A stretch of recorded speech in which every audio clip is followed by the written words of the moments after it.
Yes, on va parler des montagnes, ici à Grenoble.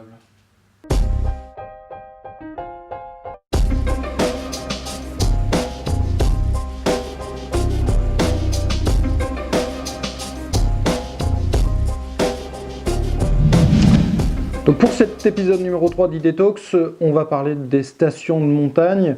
Je viens juste de regarder un documentaire qui m'a passionné, qui s'appelle L'argent de la neige, parce qu'on est en ce moment en train de se poser beaucoup de questions sur l'avenir des stations de ski, bien sûr par rapport au changement climatique et aux chutes aléatoires de la neige, mais aussi à des modèles de développement en fait qu'on a commencé chez nous dans les années 60-70. Et qui sont exportés en fait un peu partout dans le monde. Mais ma question c'est, est-ce qu'on est forcément sur un seul modèle de développement ou est-ce qu'on peut proposer des alternatives? Et en fait, le modèle de développement chez nous en France et qu'on a exporté, c'est une vision assez simple qui est on va faire plus de lits touristiques, donc développer l'immobilier, et en parallèle, vu qu'on a plus de lits et qu'il faut rentabiliser tout ça, on va faire plus de kilomètres de pistes, plus de remontées mécaniques, et après, vu qu'il y a plus de remontées, on va faire plus d'immobilier, etc., etc., et nos stations après deviennent de plus en plus grandes. Est-ce qu'il y a des alternatives à ça? Ça veut dire qu'au bout d'un moment, on va pousser à de l'élitisme en termes de clientèle, le ski va devenir très cher. Est-ce qu'il y aura toujours une clientèle en fait pour aller dans toutes ces stations, que ce soit au niveau France, au niveau des Alpes, mais aussi dans toutes les stations en Asie? Et même dans ce documentaire, on parle d'une station au Lesotho, à côté de l'Afrique du Sud, qui s'appelle Afriski, qui est quand même un peu une aberration écologique.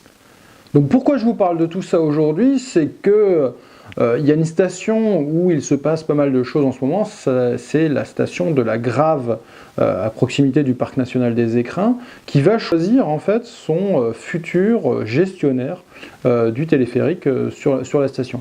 Et pourquoi je vous dis ça? C'est qu'il y a une concurrence aujourd'hui, il y a deux gestionnaires en fait qui ont été shortlistés, a priori la Compagnie des Alpes et un autre.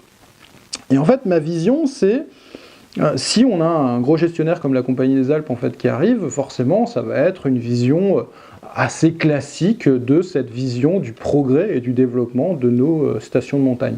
Alors que la Grave, c'est quand même une station assez atypique, avec très tournée aussi un peu vers le ski de rando, le côté un peu sauvage et tout. Je me pose la question, est-ce qu'il n'y a pas une alternative pour construire aujourd'hui une station, non pas sur un modèle un peu passéiste, mais sur un modèle où on a un progrès, mais qui intègre en fait des enjeux du développement durable. Ça veut dire d'essayer de faire se réapproprier en fait la station par les professionnels, par les habitants, limite en créant une société coopérative d'intérêt collectif, une SIC. Pourquoi pas? On pourrait imaginer un modèle comme ça. J'ai vu qu'il y avait des initiatives de ce côté-là par rapport à la station des Carélis, aussi en Savoie. Donc peut-être qu'il y a aussi d'autres modèles à inventer. Et bien sûr, je pense qu'il faut arrêter de penser la station simplement de manière ski. Il faut arriver à basculer sur une station 4 saisons où on a vraiment une vision, où on va proposer un développement des activités tout au long de l'année et non pas simplement essayer de calculer et d'avoir uniquement les retombées économiques sur quelques mois de l'année. On sait qu'avec le changement climatique et les problématiques d'enneigement, on va clairement dans le mur en termes d'investissement parce qu'on ne va pas pouvoir accélérer encore les canons à neige sur quelques mois et rentabiliser tout ça parce qu'après les tarifs vont devenir complètement délirants pour les clients.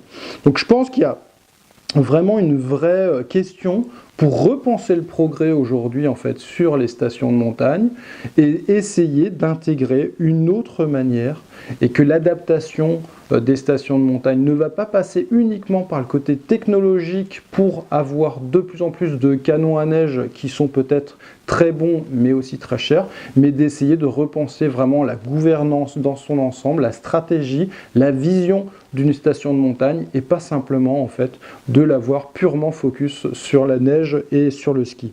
Et bien sûr pour ça je pense qu'il va falloir chercher un peu plus des niches de clientèle, pas forcément le mainstream et d'aller chercher les nouvelles clientèles européennes voire internationales, mais il va falloir chercher des niches de clientèle qui sont peut-être intéressées par d'autres choses en montagne.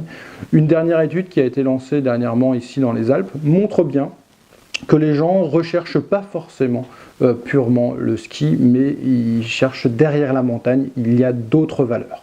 Donc voilà un peu ma réflexion. Je ne sais pas si vous êtes d'accord en fait avec ma vision des choses. Est-ce que vous avez peut-être vu des initiatives intéressantes d'autres modèles de gouvernance en fait en station de montagne, d'autres modèles économiques?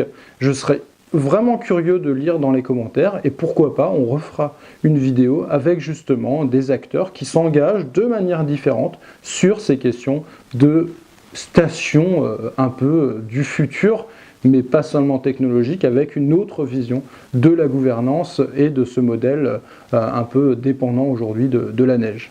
Merci à tous.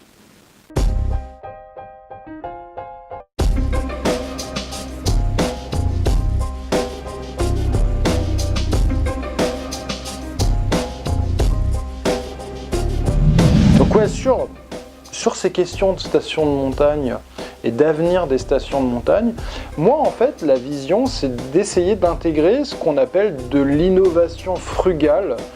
Je vous invite à lire un bouquin qui est sur justement cette thématique, on appelle ça l'innovation frugale, le Jugad en indien, en hindou.